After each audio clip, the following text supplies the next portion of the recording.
Yo tout le monde, top flop presque spécial intégral, j'ai lu un total de 83 volumes, ma palle est maintenant à 386, je sais elle est toujours énorme mais on se rapproche du but d'être à zéro, j'ai lu 3 intégrales, je me suis mis à jour sur d'autres mangas et j'ai aussi eu une énorme déception et on va en parler dans cette vidéo. On va commencer à la dernière place avec un manga qui m'a énormément déçu.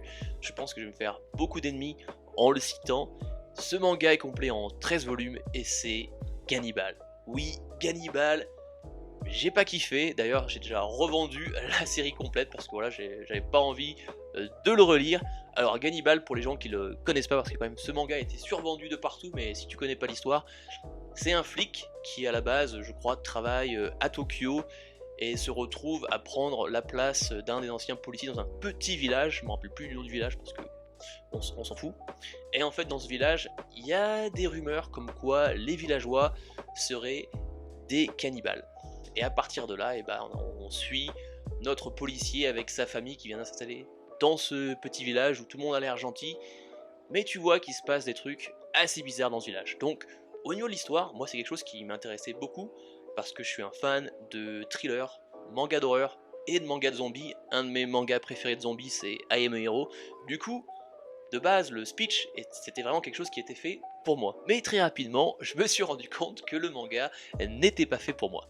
Alors, qu'est-ce que je reproche à Gannibal? Alors, de 1, ce que je reproche, c'est que le manga essaie d'être quelque chose qui peut se passer dans la vraie vie.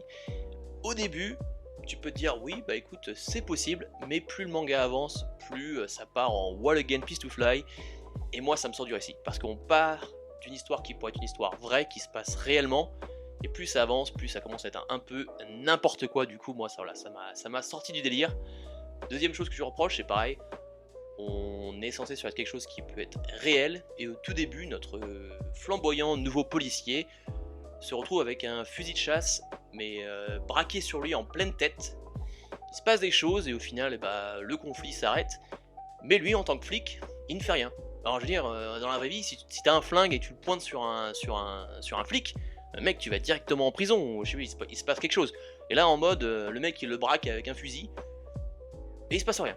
Donc déjà, tu vois, c'est en mode, dans la vraie vie, voilà, tu fais ça, t'es en prison directement. Donc voilà, deuxième chose que je lui reproche, c'est qu'il se passe des choses que réellement, le mec, il va en prison, il y a des répercussions aux actes, tu vois.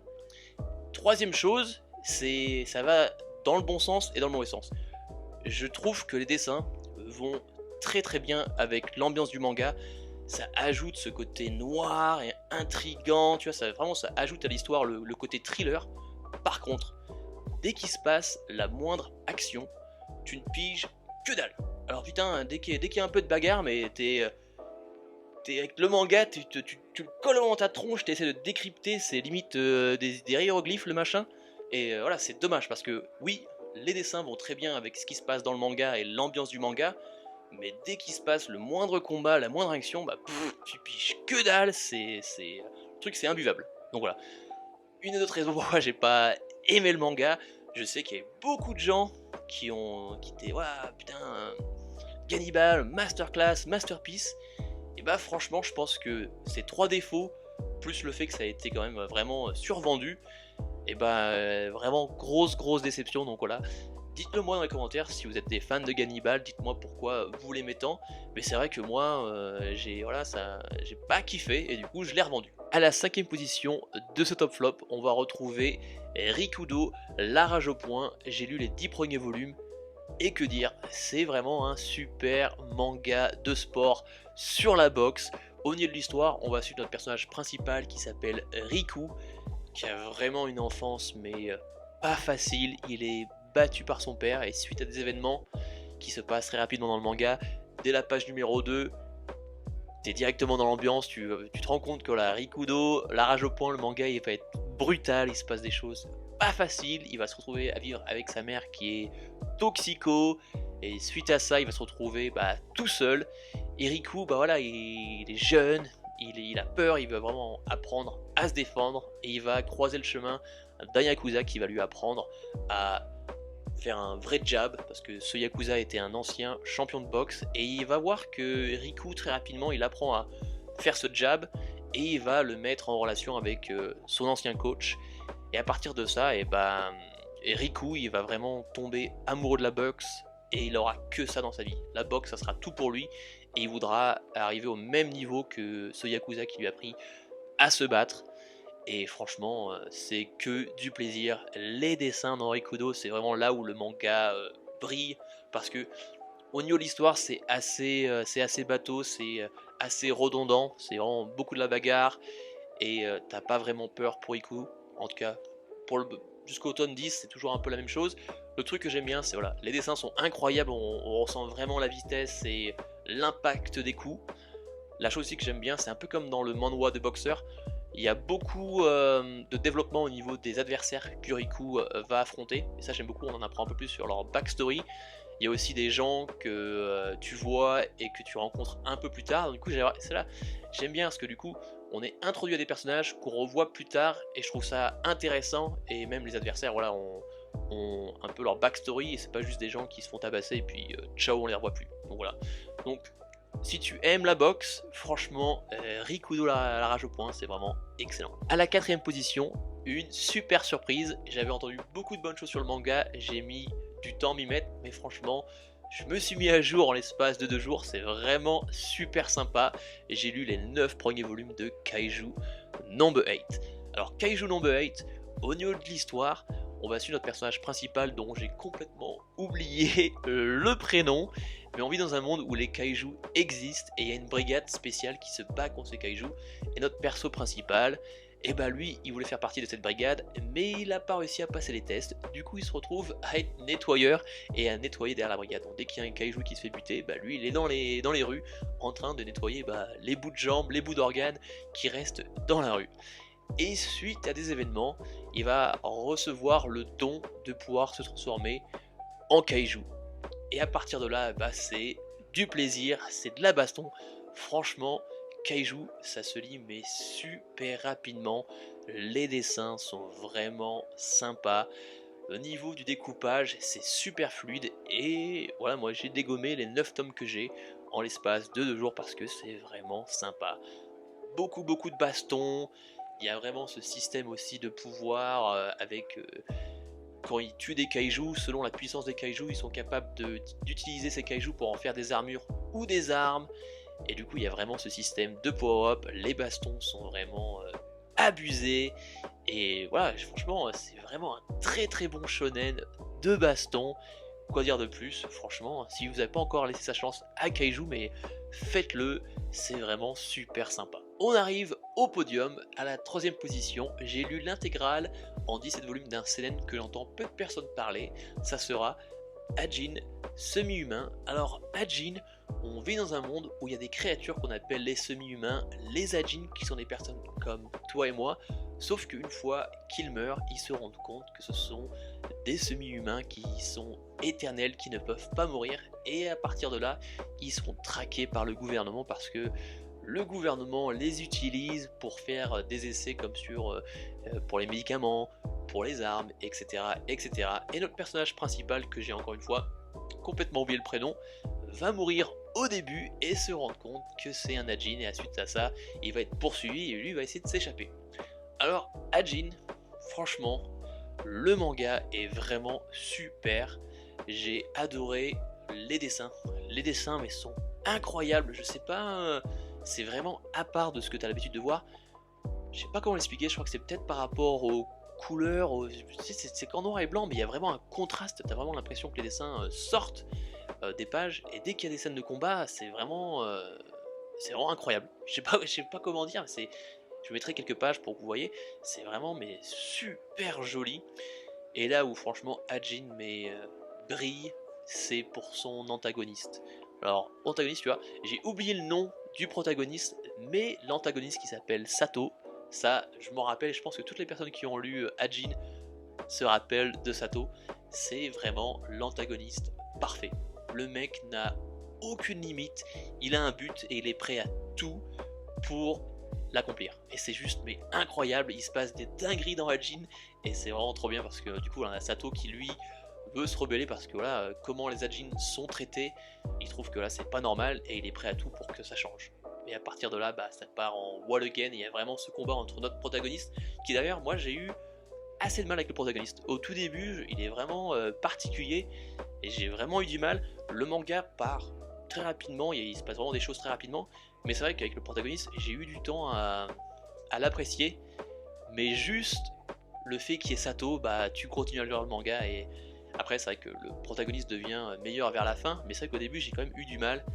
Mais voilà, si tu n'as pas lu Ajin et que tu aimes voilà, les bons mangas avec de la baston et des trucs voilà, où c'est abusé, où le protagoniste il est vraiment fort quoi, il est prêt à tout, ils sont fous du reste. Franchement, tu vas kiffer Ajin, je le recommande, c'est vraiment un super manga. À la deuxième position, on a un manga qui aurait très bien pu être à la première place, et j'ai eu beaucoup de mal à les départager. C'est deux très bons mangas, mais qui parlent de sujets complètement différents. À la deuxième position, on aura complet en 27 volumes, Claymore. J'ai acheté la version anglaise avec ce magnifique coffret. Alors, je vois les coffrets qu'on a pour One Piece ou même le bateau de Thésée en France, mais on est à des années-lumière de ce que proposent les maisons d'édition anglaises au niveau coffret. Alors là, c'est le devant, le côté, le derrière, c'est juste magnifique.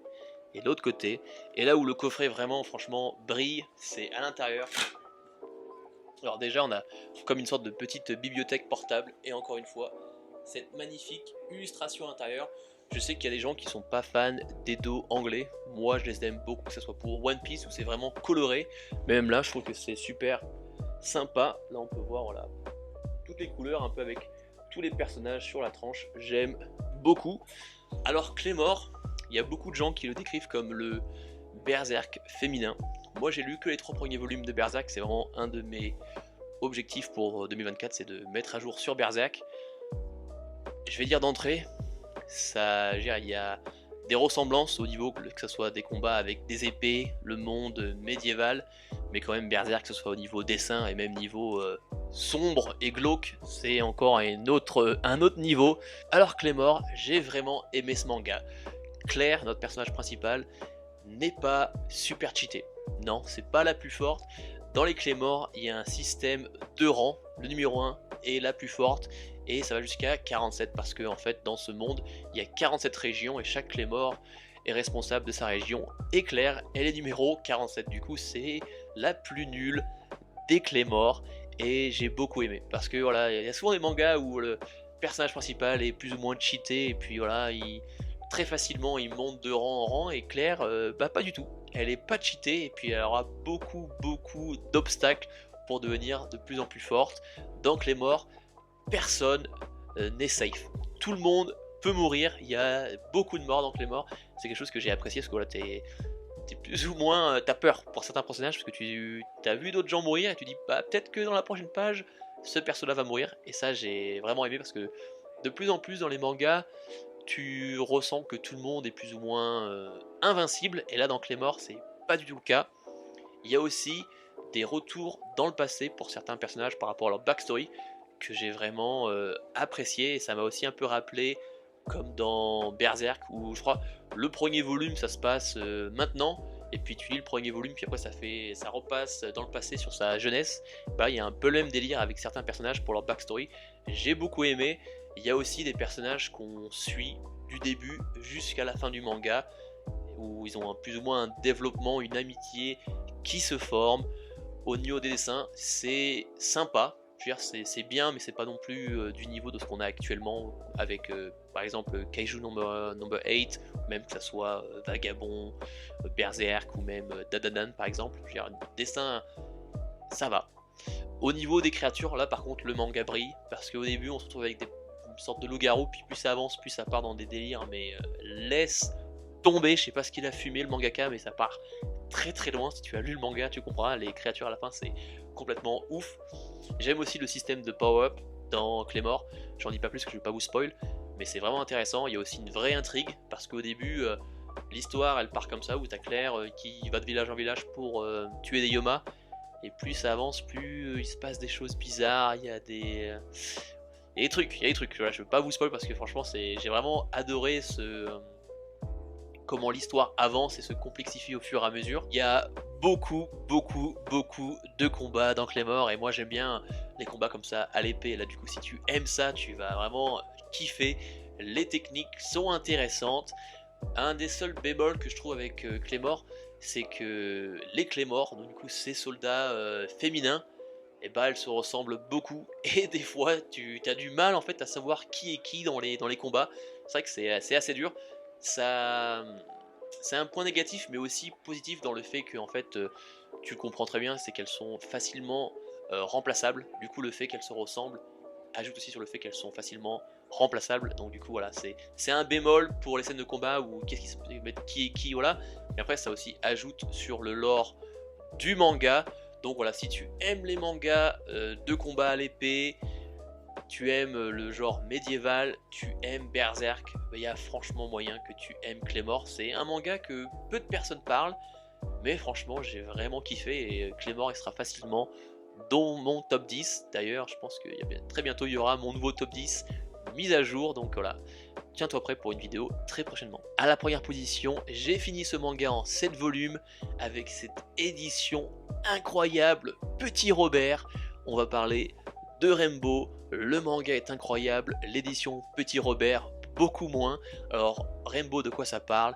On va suivre ce groupe de jeunes adolescents qui se retrouvent dans cette prison de jeunes délinquants, tous pour des raisons bien différentes.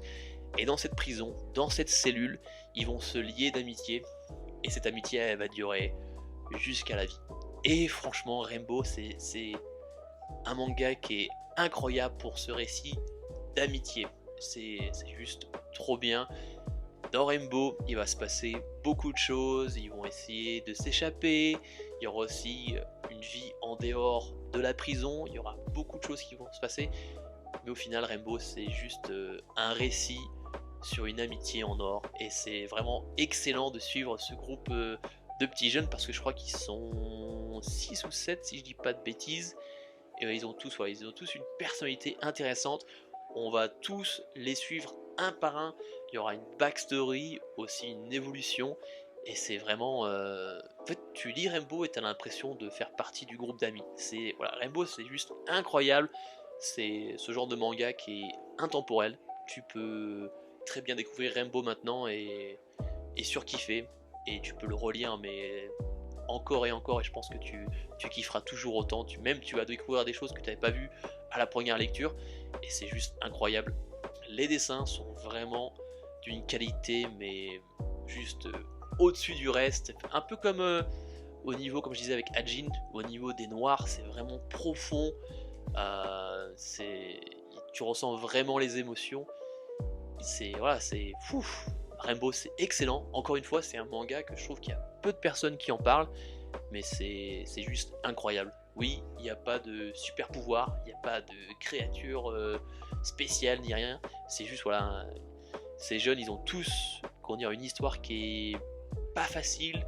Ils se retrouvent dans cette prison pour X et Y raisons, mais voilà, dans des temps difficiles, comme dans la vraie vie, quand il se passe des choses dures dans ta vie, tu rencontres des gens, et ces gens là en fait vu que c'est un temps dur dans ta vie, tu lies une amitié qui est particulière, et là Rainbow ça retranscrit ça, et c'est juste incroyable. Donc voilà, franchement si tu n'as pas encore lu Rainbow, fais-le, c'est juste une histoire sur l'amitié qui est juste incroyable.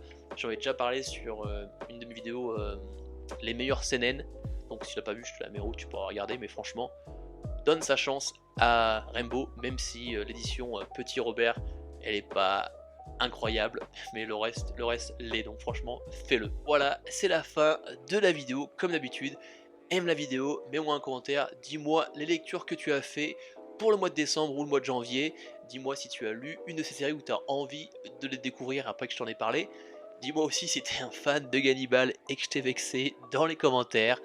Abonne-toi à la chaîne si ce n'est pas encore fait. J'ai aussi dans la description mon Instagram et mon Twitter. Twitter j'utilise pas vraiment, mais Instagram j'essaie de l'utiliser de plus en plus. Donc du coup si t'es pas encore abonné, abonne-toi aussi à mon compte Instagram. C'était Erdaxel, on se voit dans la prochaine vidéo. Peace.